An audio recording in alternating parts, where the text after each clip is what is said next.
Որքան փորձում եմ խուսափել հայկական իրականությունից, ապրել իմ գեղեցիկ կյանքով, բայց հարկապես չի ստացվում։ Հիմա էլ ինձ հարցնում են, ասում դու որ ամեն ինչ գիտես առաջին օրվանից, ովքեր են այդ հրաշական Լևոն Տեր-Պետրոսյանը եւ իր սանիկ այս Նիկոլ Փաշինյան եւ ամեն ինչը բեմադրություն է, հիմա դու ինչ ես պաշտպանում իր անկապ քաղաքականությունը նաեւ այս եկեղեցականների դեմ։ Գիտեք ինչ, ես նորից եմ ասում, ես հայ ազգի անհատականությունից 30 տարի ի վեր հեռացել եմ, այդ անհատականությունից այսօր որ իրենք կերտել են, ես ոչ մի մաս չունեմ, բայց ահա, դուք պետք է հասկանաք, որ հայոց եկեղեցին, լինելով մասնագետ այդ եկեղեցու կանոնի եւ ծեսի, եւ դա իմ արյունն է, ես գալիս եմ Սուրբ Լուսավորչի ժառանգական ճյուղից, սերնդական ճյուղից, դա իմ արյունն է, ամեն ինչով կարող եմ ձեզ ապացուցել, անգամ ֆիզիկական տվյալներով։ Չես կարող ուրանալ դու քո արյունը, հայոց եկեղեցին իմ տունն է։ Շատ ներողություն, շատ կոպիտ պիտի խոսեմ, որովհետեւ այդպես պետք է լինի ճշմարտությունը։ Եթե մեկը գալիս է եւ քաքում է քո տան մեջ, դու ինչպես պիտի վերաբերվես։ Նույն զգացողությունը ես ունեմ 30 տարի ի վեր։ Երբ որ ահա անցյալ օրը տեսնում եմ YouTube-ում այս տերտերը մակարդում է երեխային եւ չի ասում մկրտում եմ քեզ հանուն հոր եւ որդվո եւ հոգվույն սրբո, չասած դա, որ նշանակում մկրտությունը տեղի չունեցավ, որովհետեւ ֆորմուլան,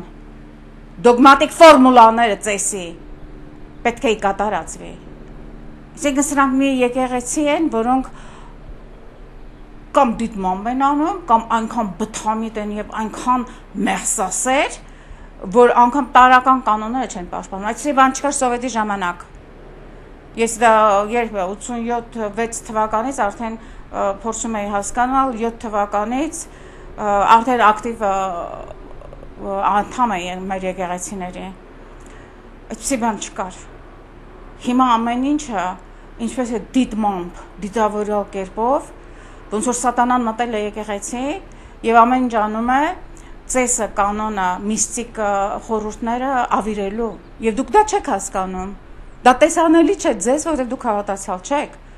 Եվ այսօր, երբ որ ես ասում եմ այս սրբազան կոչեցյալների վերջը պետք է տալ եւ Կտրիչ Ներսիսյանի եւ ահա դա համընկնում է Նիկոլի, ես չգիտեմ ինչ միտումների հետ, դա ոչ մի կապ չունի Նիկոլի միտումների հետ։ Ես 30 տարի է դա ասում եմ։ Եվ ինչ է Սուրբ Պատարագը։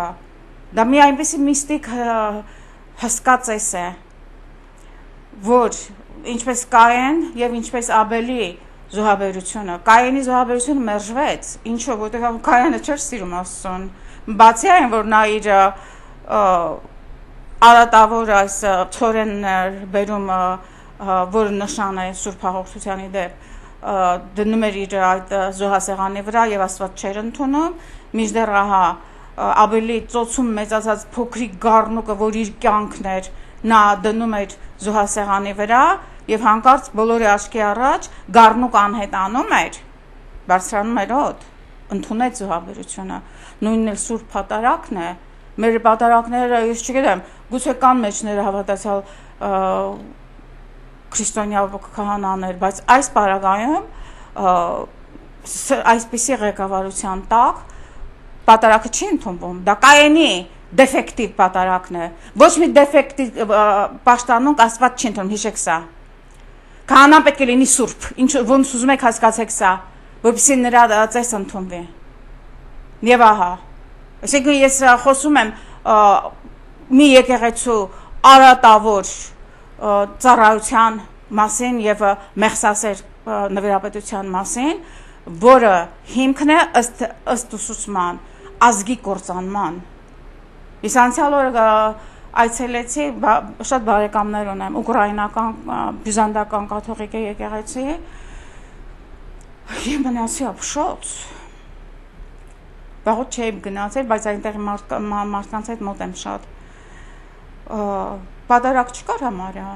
գորգոռում էին, ոչ մի պաշտանունք չկար, հավատացյալ մարդ չկա այնտեղ, իրենց միայն այս ազգային շորերը հակած եւ ամեն ինչը ինչպես թե վերածված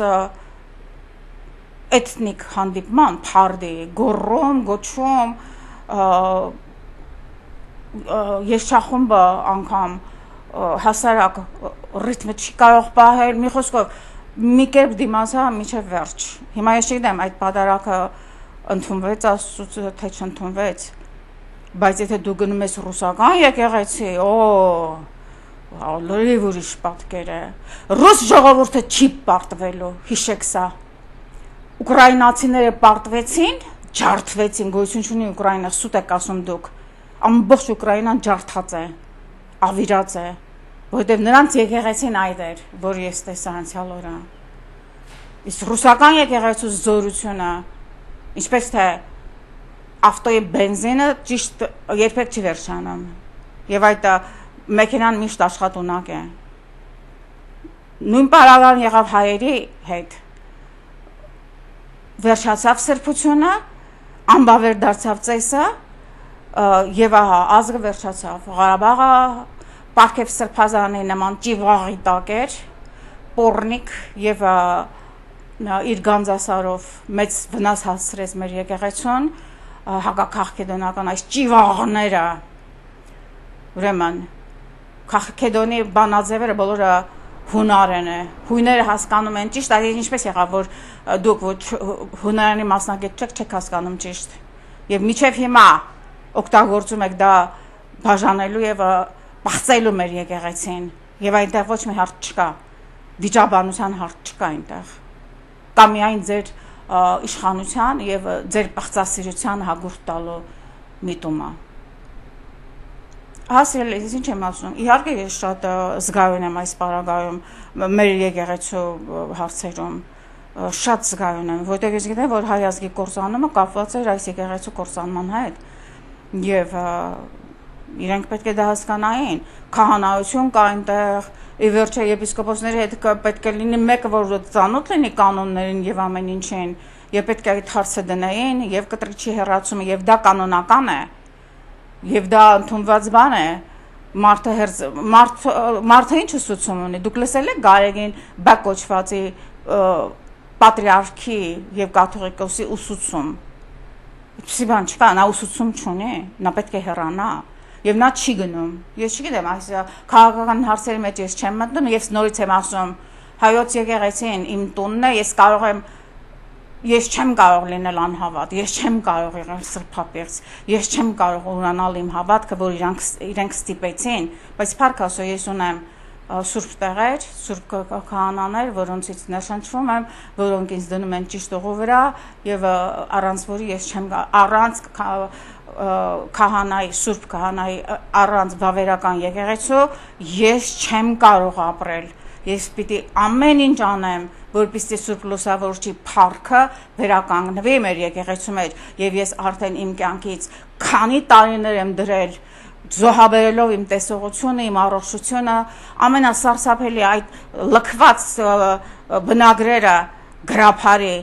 որ երբեք հազարամյակներով չի վերանայվել, գոնե ճիշտ գրափար լինի, եւ այս կարողացա անել,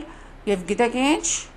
նորից եմ ասում, ինձ համար ամեն ինչ կատարյալ է, բայց եթե ես հանկարծ ժամը գա հեռանամ այս երկրից, ինչպես Լուսավորիչը իր